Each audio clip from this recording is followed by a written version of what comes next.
പുതിയ നിയമപ്രകാരം പൊതുമേഖലയിൽ ജോലി ചെയ്യുന്ന ജീവനക്കാർക്ക് 3 മാസമാണ് പ്രസവാവധി.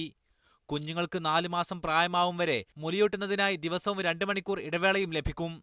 2008 തയ്യാറാക്കിയ 11ാം നിയമമനുസരിച്ച് നിലവിൽ പൊതുമേഖലാ സ്ഥാപനങ്ങളിൽ 2 മാസമാണ് പ്രസവാവധിയായി നൽകിവരുന്നത്.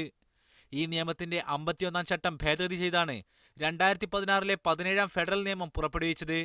ഔദ്യോഗിക ഗസറ്റിൽ പ്രസിദ്ധീകരിച്ച് 4 മാസത്തിനുള്ളിൽ നിയമം പ്രാബല്യത്തിലാവും. തൊഴിലന്തരീക്ഷം കൂടുതൽ സുഗമമാക്കാൻ നിയമങ്ങൾ പുനഃപരിശോധിക്കുമെന്ന് സർക്കാർ ആഗസ്റ്റിൽ പ്രഖ്യാപിച്ചിരുന്നു. തുടർന്ന് നിയോഗിച്ച UAE ജെൻഡർ ബാലൻസ് കൗൺസിൽ ശ്രദ്ധേയമായ സ്ത്രീപക്ഷ നിർദ്ദേശങ്ങളാണ് മുന്നോട്ട് വെച്ചത്. വാർപ്പ് മാതൃകകളെ മാറ്റിമറിച്ച് സ്ത്രീകളെ മുൻനിരയിലെത്തിക്കാനുള്ള നടപടികളാണ് സർക്കാർ നടപ്പിലാക്കി വരുന്നതെന്ന് ഷെയ്ഖ് മനാൽ വ്യക്തമാക്കിയിരുന്നു. ജീവനക്കാരുടെ മെഡിക്കൽ ലീവ് ചട്ടത്തിലും മാറ്റമുണ്ട്.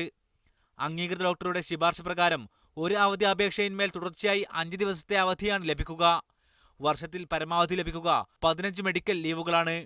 15 ദിവസത്തിലകം അവധി ആവശ്യമായി വരികയാണെങ്കിൽ അപേക്ഷയ്ക്ക് ആരോഗ്യ വിഭാഗം ചുമതലപ്പെടുത്തുന്ന മെഡിക്കൽ കമ്മിറ്റിയുടെ അംഗീകാരം വേണം. കുടുംബാംഗത്തിന് മരണം സംഭവിച്ചാൽ ശമ്പളത്തോടെ 5 ദിവസത്തെയും ഉറ്റബന്ധുക്കളുടെ മരണത്തിന് 3 ദിവസത്തെയും അവധി ലഭിക്കും. Media 1 Dubai.